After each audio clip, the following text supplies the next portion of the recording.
Hello et bienvenue dans ce nouvel épisode. Alors aujourd'hui on va parler vente et on va parler mindset et je vais te partager en fait les 3 conflits intérieurs qui bloquent tes ventes. C'est parti tout de suite.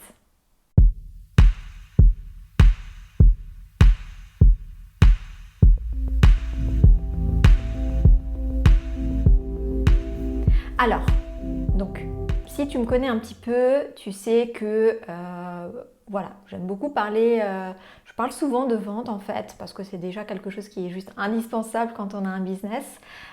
Et c'est souvent en fait une grosse difficulté dans l'entrepreneuriat. Donc c'est vraiment des axes sur lesquels j'ai envie de pouvoir te partager mon expertise pour que voilà, on puisse se libérer de ce qui nous bloque en fait, ce qui nous bloque à faire des ventes. Et souvent, il y a une partie qui est stratégique, mais il y a aussi une partie qui est mentale, c'est-à-dire de tout ce qui est en lien avec notre mindset, notre posture, notre état d'esprit, nos croyances, etc., notre confiance en nous, etc. Et donc aujourd'hui, on va être plutôt dans cette partie-là, mindset. Et du coup, je vais t'expliquer en fait les conflits intérieurs qu'on peut avoir et qui vont bloquer nos ventes. Alors, tout simplement, déjà pour commencer, c'est quoi un conflit intérieur? Alors peut-être que tu as déjà une idée de ce que c'est, hein, je m'en doute, mais je vais te dire ce que c'est pour moi, en tout cas comment je l'aborde en coaching, parce que c'est vraiment quelque chose qui revient souvent. C'est tout simplement 2 parties de toi, à l'intérieur de toi, qui sont en désaccord et qui du coup vont t'empêcher d'avancer sur quelque chose. D'accord? Imaginons un exemple, j'ai envie de perdre du poids. Donc il y a une partie de moi qui a envie de perdre du poids, qui trouve ça super, qui va me pousser à perdre du poids. Mais il y a une autre partie de moi qui va me freiner parce que si je perds du poids, peut-être qu'il y a des conséquences à ça qui fait que cette partie de moi ne veut pas que j'ai ce genre de conséquences. Ça pourrait être, je ne sais pas, je ne veux pas me priver par exemple, je veux perdre du poids mais je ne veux pas être frustrée, je ne veux pas me priver. Donc du coup en fait, ça coince. Ça coince. C'est comme si ces parties de nous étaient un peu des entités et que chacune tirait la corde, voulait tirer la corde et que finalement il n'y a rien qui avance, ça reste toujours en statu quo. Et en fait, quand on est là, dans cette situation-là, souvent on n'en a pas conscience. Hein.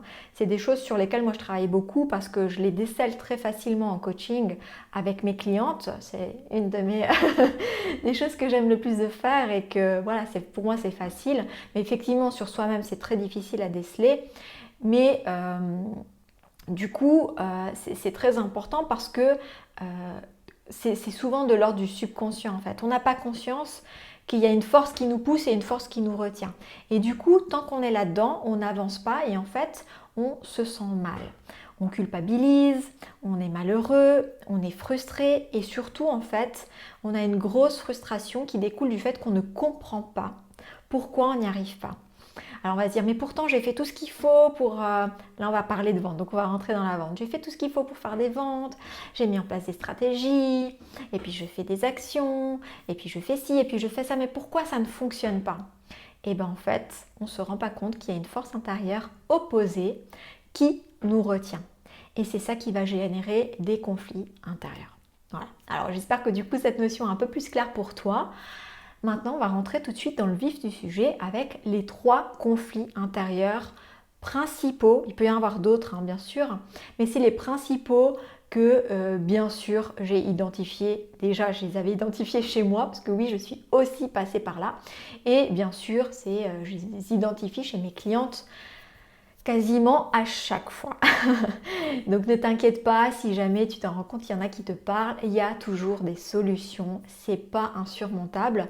La première chose d'ailleurs pour aller au-delà, pour les surmonter, c'est d'en prendre conscience. Une fois que tu en as pris conscience, on peut ensuite venir apaiser les choses, apaiser chaque partie et finalement trouver la voie du milieu. Moi j'adore la voie du milieu, la voie de l'équilibre, le compromis qui va faire que c'est gagnant-gagnant pour chacune de ces 2 forces intérieures, de ces 2 parties intérieures qui s'opposent. Du coup, on n'est plus l'un contre l'autre, mais on avance ensemble avec chacune de ces parties qui correspondent à notre personnalité, à qui l'on est.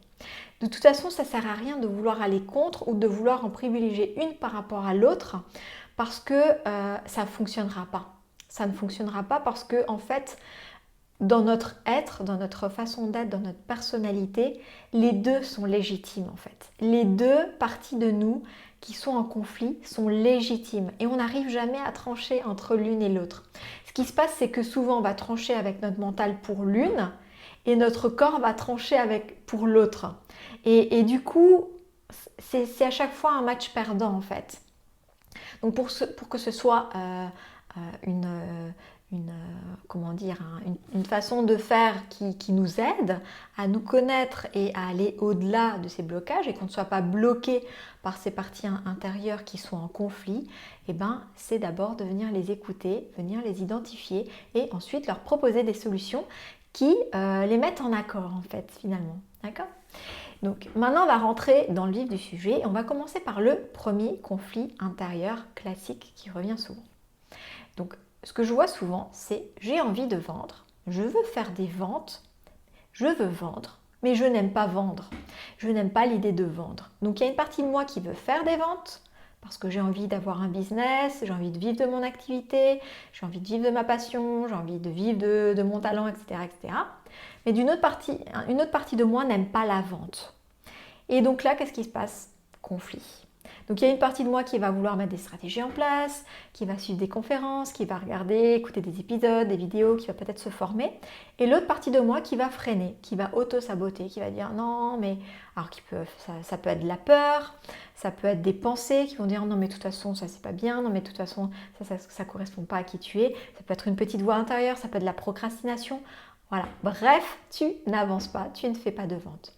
Donc là, si jamais tu te rends compte que tu as cette croyance, ce conflit intérieur, c'est très important d'en prendre conscience et d'essayer de trouver finalement pour chaque partie pourquoi tu veux faire des ventes et pourquoi tu n'aimes pas vendre. Et une fois que tu auras identifié, tu pourras trouver ensuite des solutions. Le but, bien sûr, c'est de trouver le consensus. Si on donne un exemple, par exemple, moi, au début, je n'aimais... alors, je vais commencer par le début. J'avais envie de faire des ventes. J'étais très à l'aise avec le fait de faire des ventes. Mais les modèles de vente que j'avais, que je connaissais tout simplement dans le business, dans l'entrepreneuriat, ne correspondaient pas à ma personnalité, ne correspondaient pas à qui je suis, à comment j'ai envie de faire des ventes en fait. Donc, vu que je ne connaissais que ça à l'époque, il y avait un conflit intérieur entre mon envie de faire des ventes, moi je suis prête à faire des actions, à faire ce qu'il faut pour faire des ventes, mais il y a une partie de moi qui freine des cas de fer parce que cette façon de faire des ventes, ça ne me correspond pas, je suis pas à l'aise, j'aime pas ça, ça ne correspond pas à mes valeurs, ça ne correspond pas à mes principes, etc. J'aime pas vendre comme ça.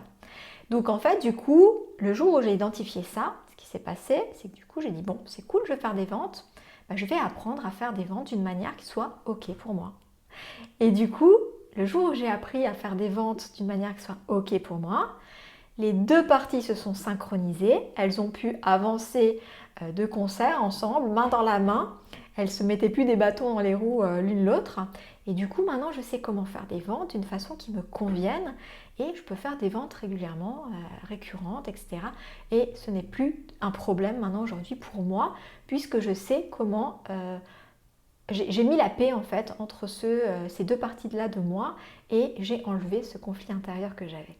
Donc ça, c'est peut-être aussi quelque chose que tu rencontres. Ça peut être autre chose. Peut-être que l'image que tu as de la vente, ça ne joue pas. Peut-être que les techniques de vente ne te conviennent pas. Ça peut être plein de choses. Mais à toi d'identifier lesquelles c'est. Ensuite, l'autre aspect qui peut générer des conflits intérieurs, ça va être je veux vendre, j'ai envie de faire des ventes, pareil, mais du coup, je ne suis pas sûre de mes compétences. Je ne suis pas sûre du résultat. Je n'ai pas suffisamment confiance en moi, en fait.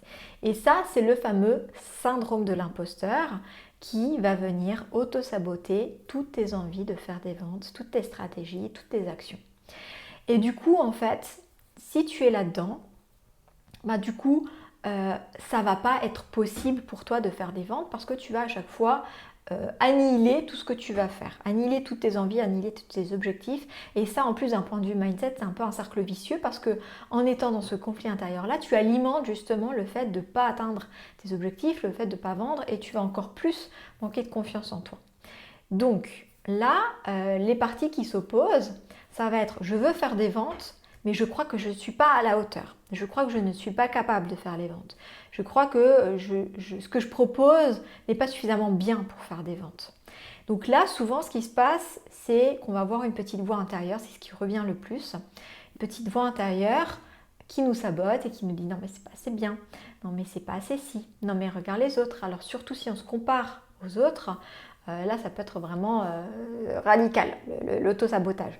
Donc si jamais tu te rends compte que tu es là-dedans, que tu manques de confiance en toi, que voilà, tu n'es pas suffisamment sûr de tes compétences, pareil, il faut trouver le juste milieu. Si effectivement tu dois développer tes compétences, développe tes compétences, forme-toi si tu sens que tu n'es pas suffisamment à l'aise. Mais si c'est le syndrome de l'imposteur, et j'ai fait tout un épisode sur le syndrome de l'imposteur, je te mettrai le lien, comme ça si jamais tu pourras aussi aller l'écouter si ça t'intéresse. Mais si tu penses que tu n'as pas les compétences alors que tu sais très bien que tu les as, mais que c'est en fait en réalité un manque de confiance, travaille sur ta confiance en toi. Ça c'est quelque chose dont j'ai aussi parlé dans les épisodes précédents. La confiance, c'est un levier de réussite. Donc fais ce qu'il faut pour que tu développes ta confiance. Ça peut être par des petits exercices. Moi je propose souvent des petits exercices à mes coachés, à mes clientes pour travailler leur confiance. Je ne peux pas t'en donner l'un comme ça parce qu'il faut qu'il soit adapté à toi. C'est toujours du sur-mesure. Mais essaie de travailler ta confiance avec des petites choses qui vont t'apprendre en fait à retrouver cette confiance en toi, qui va ensuite du coup te permettre de faire les actions qu'il faut pour faire des ventes. D'accord ?